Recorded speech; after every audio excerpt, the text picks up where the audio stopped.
Hello everyone, I am back again. Well rested. I've been sleeping I feel like I've been sleeping for like 4 hours. I got off work and I just died. I literally just died and just came back to life. So I'm actually gonna do a 2-for-1. I will be first doing Kandi's ski trip. Kandi Burgers from Real Housewives of Atlanta. Of course, I had her 3-episode, kind of like a little spin-off or whatever special. And I'll also be doing Love and Hip Hop season 4 episode. I want to say this is the 4th or 5th. No. I'm crazy. This is the 5th. And so here we go. Well, we're gonna get into Kandi's ski trip first.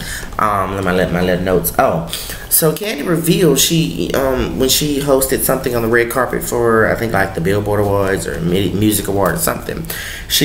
That's how she got the free trip. Apparently they reward these celebrities with all kind of stuff, but she got the free trip, got it on a deal, and which, you know, save your coins. If you can get deals, get them. She got it on the deal, and in turn, Kandi, being the boss business lady that she is, levied that into a spinoff with Bravo for the Real Housewives of Atlanta.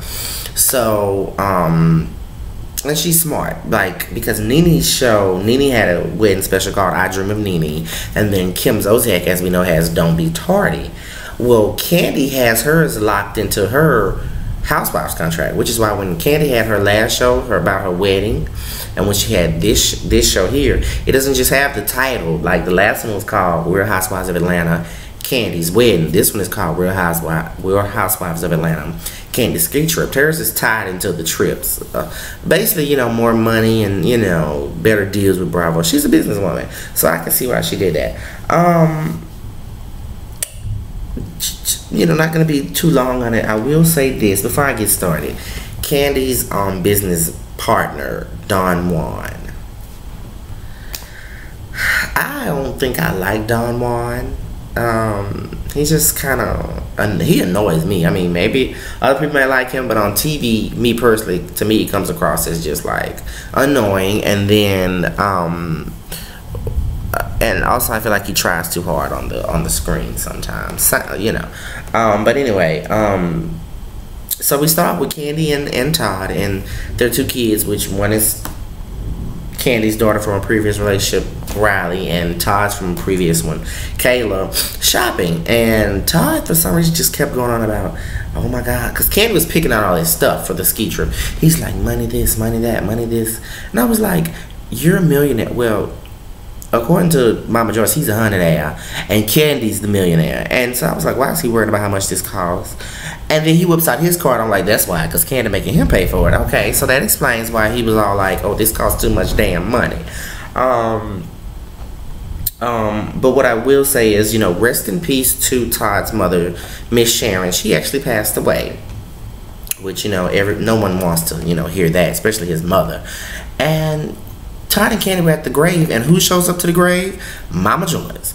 And she actually goes and she says some sincere words, and she's like, I can't change the past, but I can promise to be better in the future, which I thought was really big of her. We'll see how long that lasts. Based on the previews, it's not gonna last long.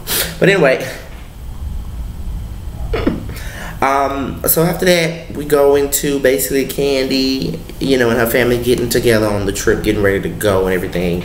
And this is where the OLG comes in. OLG, for people who don't know, was a term coined first by Cynthia Bailey on The Housewives, the old lady gang, which is Kandi's mother, Joyce, and her two sisters, which are Kandi's aunts, Aunt Nora and Aunt Bertha. So listen to that thunder, okay. I ain't going nowhere. So, that's where they come in, and Nora's the type that's like, yeah, you know, she's usually the nice one, usually the good one. Joyce is kind of like their leader, and Bertha's like, I don't like nothing. I don't want to do this, I don't want to do that, I don't want to go, whatever, you know. So anyway, first I got to say about the rides. I understand when they got, you know, off the airport and they had to take a trip. Well, not trip. They had to drive from the airport to the location. of where they were staying, to the cabins or the rooms, whatever they were staying. And you know, they all came together, but you had Todd, Kandi, Riley, and Kayla in a vehicle, and then you had everybody else on like this little bus type vehicle, which, you know, it's Kandi and Todd's trip, so I can understand if they had their own vehicle. I understand the family was upset. They was like, I don't like that, we should have rode together or something. Like, you know, I mean, it's a free trip. None of you paid for this. None of you paid for this. So I don't, you know, I don't know. So as soon as they get there, Aunt Bertha's like, to be honest with you, I'm ready to go. Because Candy's like, isn't this beautiful? And Bertha's like, no, I'm ready to go. I don't want to be here. I could have stayed at my house, you know. And Todd's assistant, they got this little white boy named Matthew on there. That's Todd's assistant. They set him up. He kept trying to give Bertha food, give a lotion. I guess he said she was asking, give a lotion, you know, doing stuff like. He even asked to rub her foot, and she was like, I'm over him. Get him the hell away from me. So I feel like they just set him up because that's just crazy. But what's next on my list? This is where the drama comes in. They split up the rooms, and if I remember correctly, you got Kandi, Todd, Kayla, and Riley, and Mama Joyce in the main building, in the main house. The next house, which is right next to Kandi and Todd's, is Todd's brother, and you have, just to make sure I'm not effing this up, Todd's uncle. Then you have Carmen, who is Candy's assistant, and Don Juan, who also works for Candy's, her business partner, works for her, you know, kind of type thing. And then for some odd reason, it looks like all the way, like it took a walk plus a bunch of stairs, and that's where Candy's two elderly aunts plus her cousin, Candy's cousin, is. And that's when things change. The cousin ended up going off on Kandi at lunch because, you know, her family is way over there, her elderly aunts, which I agree with, but her people who are there working, these are her employees who are working, they're all the way, like, right next to Kandi now. But the aunts are, like, all the way out there in the dark, a bunch of stairs. And so the cousin is like, I have to talk to Mrs. Tucker.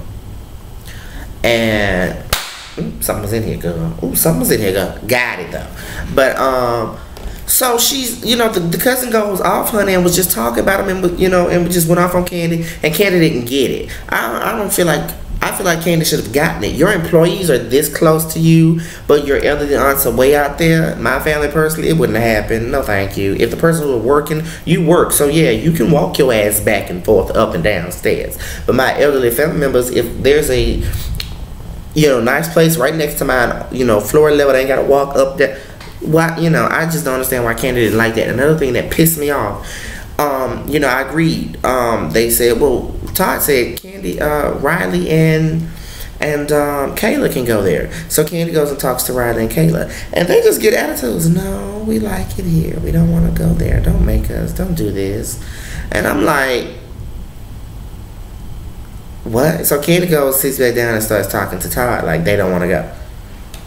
Baby, when I was little, my mom would have told me, okay, you got your aunts or your uncles or somebody's coming in to stay, especially your elderly family members. You're gonna give up, you know, if it's more convenient for the elderly to be in that room, I was gonna have to give up that room. And, you know, if that means I would have to walk a distance, staying on the trip, I was just gonna have to walk a little distance to come see the family. Like, that's just not just me, but that's just how our family did it. And we didn't even have to be told that. Why would you want your elderly family members who you love? Okay, you going up and down a lot of damn stairs, all the way out there in the dark by yourself. I'm not about to have my elderly family members out there. So I mean, I really disagreed with that. I thought that was just so, like, I was like, Kandi, you tripping on that one, girl. You lost me on that one.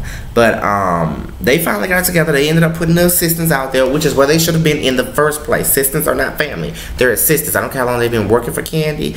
Family first on that issue. That's what I think. What else? Oh, now they did set Kandi up. Kandi and Mama Joyce. Now, Mama Joyce was the one being reasonable at first, but they set Kandi up because when Kandi and Mama Joyce went to help the aunts pack and move, all the two aunts plus the mother, Mama Joyce, plus Candy's cousin went off on her and was like, you don't call us no more, you don't talk to us no more. And Mama Joyce was like, well, I can't, you know, defend you because you don't talk to me. Like, they basically went in on her. All four of them went in on her, had Kandi crying. As usual, Kandi always cried, but they really had her crying. And I was just like, wow, this is deep. This is, you know, it was like, really?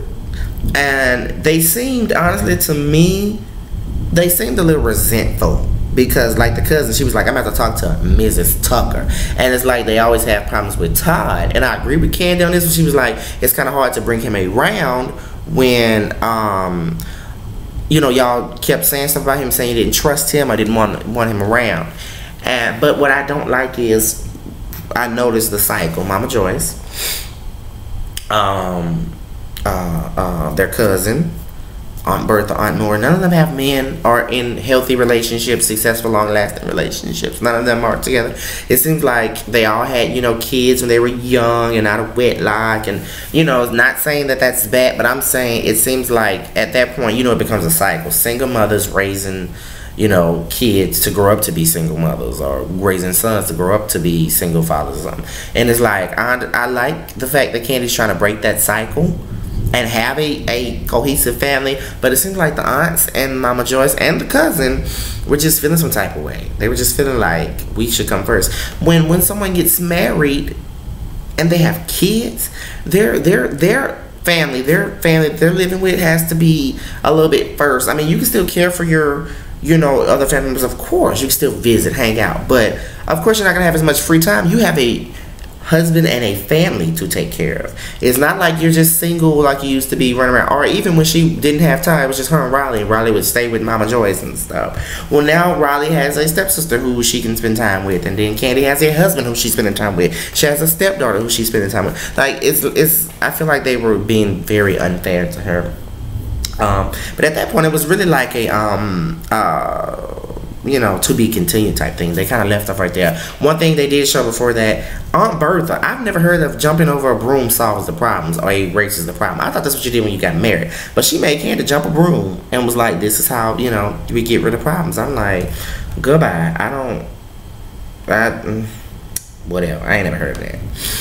So anyway, on to Love and Hip Hop, season 4, episode 5. I enjoyed this episode for not the ratchetness, but for the comedy. I saw comedy. We start off, first of all, before I do anything, that monkey girl that had the baby, she's so irrelevant to this show. I can't even stick her name, like, I can't even get her name. She wasn't in this episode. Her ugly ass husband was, but the one that said they want to dump all their money into a club, and while she was going in labor, he told her this. She wasn't on there. Don't need her. Erica, I don't know how she even still is on the show in the opening credits, and she wasn't even in this episode, and I could have been fine without that. Same thing, Rasheeda. Rasheeda was in here only for like one scene, but either way, I could have done without Rasheeda. Like, how are they still on this show? Mona don't need them. Smaller the better. You got Mimi and Jocelyn. First of all, I don't like Mimi, but Mimi brings a little storyline. You know, she brings the Nico Margot thing. You got Stevie J, Jocelyn. Who else there? Karlie Red. I like Young Jock, Mama D. That's all you need. Having these billion, trillion, gazillion cast members is like, they're just taking up time on a reunion show from Jocelyn. You know what I'm saying? But anyway, so we last episode we left off with Jocelyn meeting up with Margot, which is Nico's wife, where this continues basically saying what we already knew. She's telling Jocelyn that the sex tape was made up, it was fake. You know, it was Mimi's idea to leak to leak it and then say it's you know, somebody stole the bag. So that's not anything, you know, that we didn't know. They're just getting acquainted, giving them a scene to know each other basically. Fake ass Mimi, I forgot her last name. MF Management. Mimi Faust, something like that. I don't know. I would prefer. Let me tell you. I would prefer the Nico. Her messing with Nico. At least I get some kind of storyline. This management thing is just to give her a storyline, and this all she got to bring because she can't really go up against Jocelyn, or she can't compete with Jocelyn in terms of excitement or storyline. Then I hate to say it, but cut her loose. Either cut her loose, or to make her exciting, force her to film with Jocelyn, whether she wants to or not. Yeah, they had that one scene last episode, but it's not like they film all the time. Force that bitch to film with her. You know, Jocelyn ain't never scared. She'll film with her. So I don't think, you know, that'll be a problem. Tiffany Fox, that's one of the girls supposed to be managing Mimi's supposed to be managing. Who lets a fake ass manager manage them? Who is Tiffany Fox anyway? I asked Dan, and he know all the undercover trap queens and ratchet singers and rappers, and he haven't heard of her. So I know if that thing ain't heard of her, then she ain't nobody.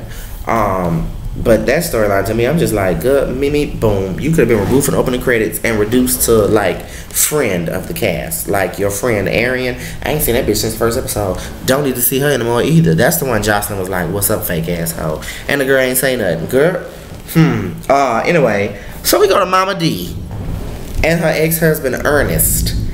Now he said he was taking her out for a romantic dinner, and he took this lady. God, he took this lady to a damn chicken restaurant. No, it wasn't even a restaurant. It was like it looked like a little chicken place. A little chicken. Like down here we have like the chicken shack. It looked like he took her to a chicken shack. That's what it... Whatever. Something is off and weird between them and their relationship. Like Mama D sent him to jail. Before he went to jail, he was stealing from her and cheating on her, and they was fighting and stuff. And he got right back out and went back to her. And I was like, something off. And I do agree. Scrappy's sister, who we meet this episode, is named Jasmine. You got Mama D, Scrappy, and then this normal girl with the name Jasmine. I think Mama D's name is Deidre. I think, but you got like Jasmine, but Jasmine don't let her fool you. She's just as hood and ghetto as her mom and her brother. Anyway, so Jasmine's like, he's an opportunist. What man, gets out of jail and goes right back to the woman who put him in jail, and he's like, well, she got a little fame, she got her song out, got a little money. He wants her for her money, which I kind of feel like it, because this man took her to this chicken shack thing, and he was like, I thought I got it last time, girl. But he was like, oh, pay attention to your drink. So Mama D look at her drink, and there's a cherry in there. On top of the cherry is a ring. A little fake Cracker Jack box ring or something. So Mama D, I give it to her. I thought she was going to be like, oh, this is great. No, Mama D say that was ghetto as fuck. And I have standards. Okay, I got to agree with that on that one. My man ain't lame enough to give me no damn Cracker Jack's ring. Put it in a drink with a cherry. So I can't even say if my man did that. I'm gonna say if somebody else did that, like Ernest, then he'd ass cussed out. Now I agree, Mama D was like, that was whack as fuck. She apologized for making him feel bad. I wouldn't apologize.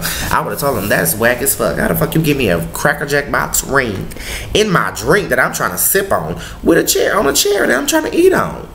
Then she threw it in her wine, and Mama D don't play about her wine. So she dug her damn fingers in her drink and pulled the ring back out. And was like, never mind, I'm aware. Just till you can get it together, give me a real one. Good, nasty, ghetto ass couple. Anyway, what's next? Oh, Jocelyn and Karlie. I actually like that little relationship. I follow them on Instagram, Jocelyn, Karlie, and Kandi, and they do hang out sometimes, away from camera. So I do know that these are genuine relationships. So I like that they're at peace and they're able to just film with each other without forcing a storyline, because they're really friends, so they have to force a fucking thing. So that dime piece girl I told you looks like a nickel because of dime piece with the red hair, that ugly ass dingy ass wig. Ugh. Oh, that bitch ugly. Well, she ain't even ugly. Her hair make her look ugly, because her hair look like it's dead and dirty. Like, bitch, it's time for some new hair. When your hair, like, when you wave your hair like this, and it can like hit against the wall and put a hole in your wall. That means it's dingy, dirty, and heavy with dirt. And no, it's time for a new thing, a weave, new bundle. They got some for $12.99. It's the cheap kind, but that look like that's what she wearing is a cheap kind. So she, she should be used to it. Anyway, so Jocelyn spilled the tea. When Karlie brought her up, Jocelyn was like, "Well, we used to work at the same club. We stripped, but we was never friends like that," which I think is true. Because if they were still cool, Jocelyn be like, "Let's go film with that bitch." But Jocelyn was like, "I don't know that bitch like that." Okay. But I mean, I believe her. Kirk and Rasheeda. So we see this house, and I ain't gonna lie, Sheree from the Real Housewives of Atlanta, she had a mansion that she didn't never finish because she couldn't afford it because she got fired from the show. So that was probably what she was getting a check from, the finished thing. She was like, what she say? Oh, she had a thing called Chateau Sheree, an unfinished mansion. It looked like Kirk is working on Chateau Sheree.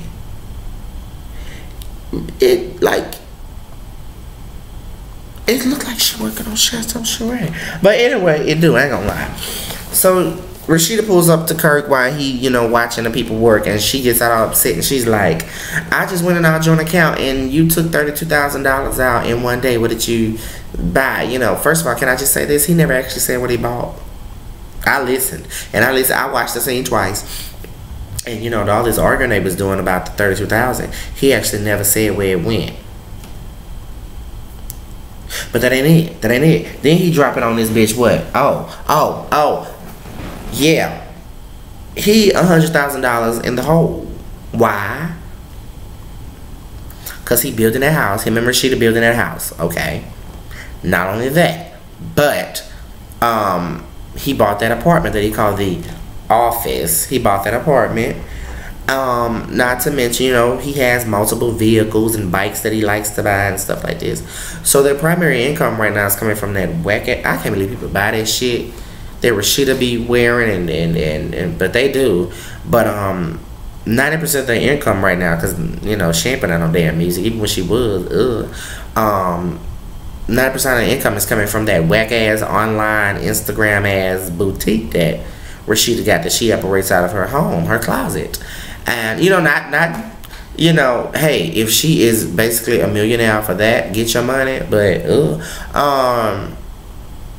so he took, she spilled the tea because he took it out the joint accounts. All of their accounts have joint, have their names or joint. Like she didn't say they each had a joint account, then they each had their own separate. Like all of their accounts are with both people's names. Like what the fuck?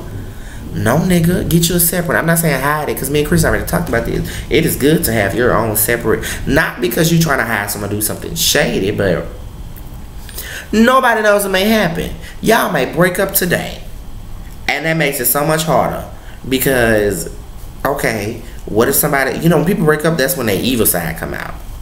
There are also such things as good breakups, but when people break up and they mad, evil, you know, mad they come, you might go to that account and be like, well, let me just take out my part. You might be trying to do mature thing. You might get there, and he might have done the immature thing, and that bitch might say 0 closed. This account has been closed. All money has been removed. And you going to be looking like, oh, no, fuck no. So that's, you know, I just thought that was crazy. That's a whole nother video. I will be discussing that in another video, because that shit is whack. That shit, ooh, good. Good. Okay. God had lost my place because I got mad. Okay. When Kirk and Rasheeda was arguing, Rasheeda admitted, she was like, I got whack bitches like Karlie telling me they opened the store already. So you said you weren't jealous about Karlie opening the store. Let me get closer.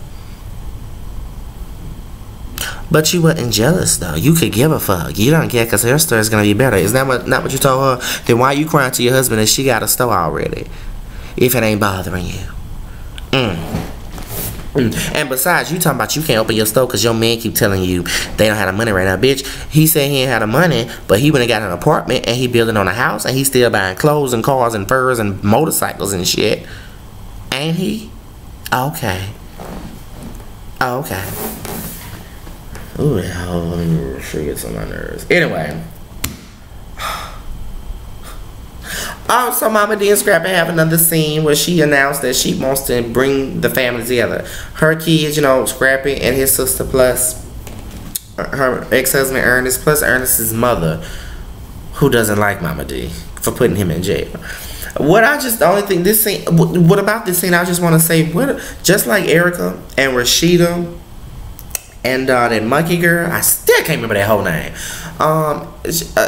Scrappy can go because Mama D is basically his cat. I mean, you know, his storyline. If they take Scrappy off, you know, I'll still watch Mama D. Cause I mean, she at this point, out of, you know, Erica, Scrappy, and Mama D's the one that's interesting right now, and you know, makes me laugh. So I'm just like, yes. It's just weird. I'm like, where is Scrappy been? Not only that, but Mama D told Scrappy, I'm gonna have to get together at your house. I didn't tell Scrappy. I mean, I didn't ask him. She just told him. He was like, oh. So I was like, so you just at a house parties, nigga? Oh, okay, you another Cynthia Bailey.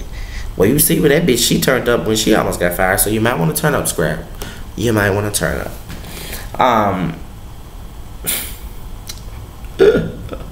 What I think is probably the realest story is the Stevie J rehab thing that he's got, because he looks like he is really in rehab trying to get it together. And here comes Faith Evans, who, as we know, has worked with Stevie J. You know, Stevie J, he used to work with Bad Boy, like, almost exclusively, like, producing a lot of hits for them. So, Faith Evans come in, and I see that they have a genuine relationship, like, they have a past where they're friends, and, you know, they were just talking, and I'm like, Stevie really want to change. Hate to say it, but as long as Jocelyn in his life, he's not going to be able to completely 100% do it, because Jocelyn ain't trying to change. You know, I love her. She's entertaining for the show, but in real life, I already know she's a catastrophe. And, but I see he's really trying to get it together. About that, I feel like that's, you know, Jocelyn and Stevie's storyline and what they're going through, that's who's carrying the show for me, because, I mean, they feel real. I love it when it, you know, I like the foolishness and the fuckery every now and then, but I like it when the storylines feel very much real. And Stevie and Jocelyn and the rehab and everything, it felt so real, and it still I feel like that's the realest thing. And I think that's how you stay fresh on these reality shows and keep being the star, because every season there's something new, but it's real. Like, I feel like every season Jocelyn and Stevie, they're going through real stuff, not this fake stuff that Mimi be going through. Like, I feel like they're going through real stuff. And with that being said, I say this, Jocelyn threw a party. You know, she's the show carrier, and it wasn't drama, but just from her interactions, I was like, I see how she carries the show. But in comes this new bitch. She got a Jocelyn-like intro. You know where they get those slow motion arrival type of... She got that. This lady steps out, snatched, little thick thing. Her name is Prima Donna. Prema Madonna. No space in between. Prima Donna. She has legit money. You can tell the way she walked out and was flossing, baby. She actually owns a waist trainer type line, and so that's what she's making money from waist trainers. Maybe I need to get some, because I need to lose a little bit of weight. I do. Maybe I need to get me a waist trainer. I don't know. But anyway, so they you know, have the party Jocelyn. That is Jocelyn, the new girl Prima Donna, Karlie Red, and then the doorbell rings and Jocelyn brings in Marco, Nico's wife, and basically explains to Karlie Red and Prima Donna what she told Jocelyn and what the world already knew about the sex tape being fake. But I understand why she did it, because Jocelyn doesn't film with other ladies. So how are they gonna find out? Karlie Red. And the girl Prima Donna, she actually said something that I like. Now, this was her first scene on the show. This is her first time being on the show. I didn't know who she was. She was like, I mean, Margot comes in and starts talking about Nico, and, you know, I'm not gonna spill my own tea, but I'm damn sure gonna sit, but, you know, I'm damn sure gonna sip me some. Meaning, she's not about to come in there and tell these complete strangers all her business, but if Margot wants to come in there and say shit, she gonna listen, take it in. Okay, I can't get mad at that. I agree 1000% wholeheartedly with that. Next, to end the episode, we basically have fake ass Mimi and her fake ass management with these fake ass artists. Mimi, through her connections of being a straight up hoe, because Mimi was getting it in with everybody's wives. I mean, with everybody's husbands and stuff. Hell, probably somebody's wife too. You never know with that girl. Anyway, she set up a meeting with that redhead girl, dime piece, who looks like a penny piece. Set up a meeting with her, with Jazzy Faye, the producer. Everybody knows Jazzy Faye. He's a hot producer. Set up a meeting with him, and she also didn't tell the dime penny piece that she invited that Tiffany Fox girl. Once again, the girl no one knows. So they argue, because Jazzy Faye was like, oh, I like Dime, whatever, and, you know, she's a cool girl. But the Tiffany girl walk in, and Dime and Tiffany starts arguing, and Jazzy was like, respect the building, and they didn't respect the building. So the Tiffany girl leaves, and so he was like, I don't even want to work with you no more, Dime girl. So she gets the attitude to make it worse. So he just straight up, he don't hold shit back. He was like, you know what, you can leave, because, I mean, you disrespected my building. And I was like, bitch. Now I give it to the Dime girl. Apparently she was actually signed to Flo Rida's record label and didn't go anywhere. So she might have some kind of talent. But since the bitch been on the show, all I seen her do in her opening scene was strip, shake her ass. Haven't seen her sing anything. Haven't seen her write anything, rap anything. Haven't seen her monologue anything. I ain't even seen this bitch give a quote that she could put on a t-shirt to get famous. Like, I haven't seen her do a damn thing that would warrant her having a record deal. But if Jazzy Faye was interested in you and you fucked that up, you stupid. You stupid. Yeah. So that was basically the end of the episode. Next week, I'm excited. It shows Margot interacting with Mimi, like filming with the rest of the cast other than Jocelyn and Karlie. And it looks like a little confrontation ensues. Also, next week, Stevie gets out of rehab, so we'll see how long he can stay on the wagon until Jocelyn pulls him back down. Before I go, one thing I want to point out. There was a scene where they were saying how Erica and Scrappy, had a little custody about it, and they was like, of course Scrappy helps that girl. He's her tutor. And when Bambi... Scrappy's girlfriend, non-factor. When Bambi said that shit about he's her tutor, I was like, how Scrappy's not a tutor? But I was like, maybe he's smart, maybe I'm crazy. But then they said Scrappy. Name the 7 consonants. This motherfucker stuttered. And I think he got 4 or 5. And because he couldn't figure out the rest, he was like, man, we ain't in school right now. Why are we discussing this?